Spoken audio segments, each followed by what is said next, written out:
Welcome to Canadian Innovators, the show that celebrates innovation, entrepreneurs, and the Canadian spirit. I'm Jocelyn Bamford, and every week we introduce a new entrepreneur or expert in the economy to tell their stories and unpack the challenges of keeping jobs in Canada, as well as share ideas for economic growth and prosperity.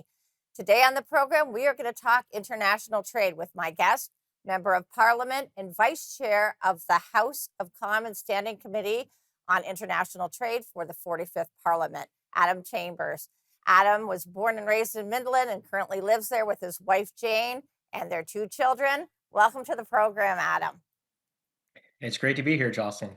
Adam, you're a friend of the network. You've been on several shows.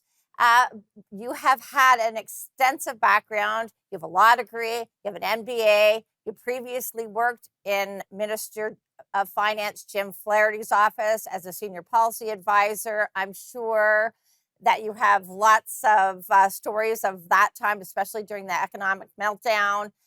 You've been in insurance. You've been in education.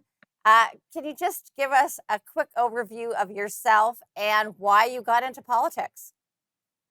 Sure. Well, I got involved in politics when I went to Western University a number of years ago to study business and law and got an opportunity to work with, as you mentioned, Jim Flaherty, who was our finance minister. And that happened during the financial crisis. I fell in love with public policy then, and my obsession was that we could always be doing better or something more efficiently. I think government provides a lot of opportunities to do things more efficiently, especially with taxpayers' money.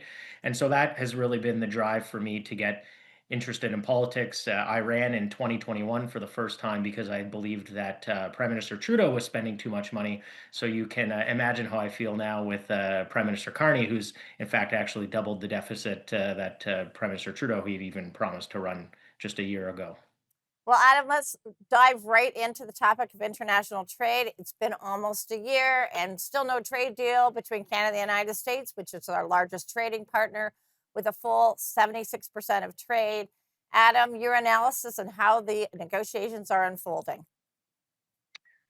Well, they don't seem to be even occurring at the moment, Jocelyn. The Prime Minister has indicated, as has the U.S. President, that negotiations are currently not occurring, and so that is very worrisome.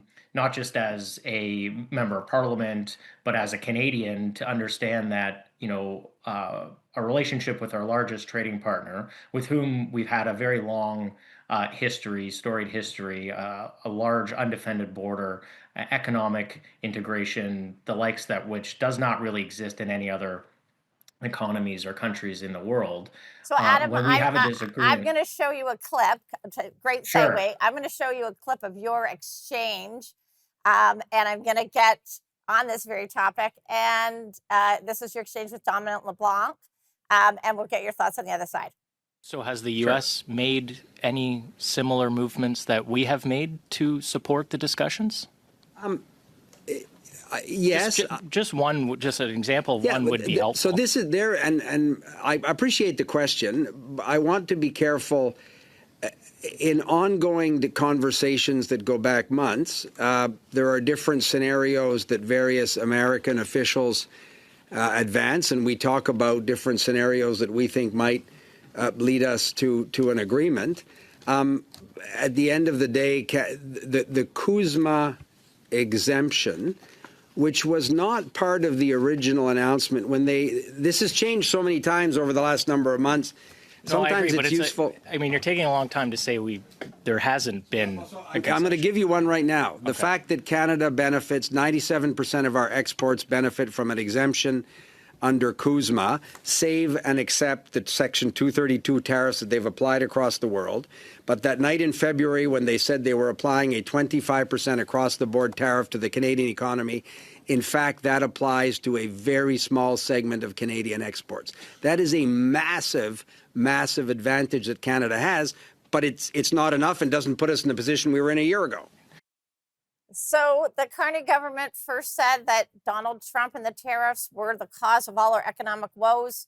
Here in this clip, Dominic LeBlanc is saying, hey, most of our stuff is covered under Canada USMCA. Which one is it? And we're going to go to break shortly. So maybe we'll get your thoughts after when we come back for commercial. You're watching Canadian Innovators. More to come when we return.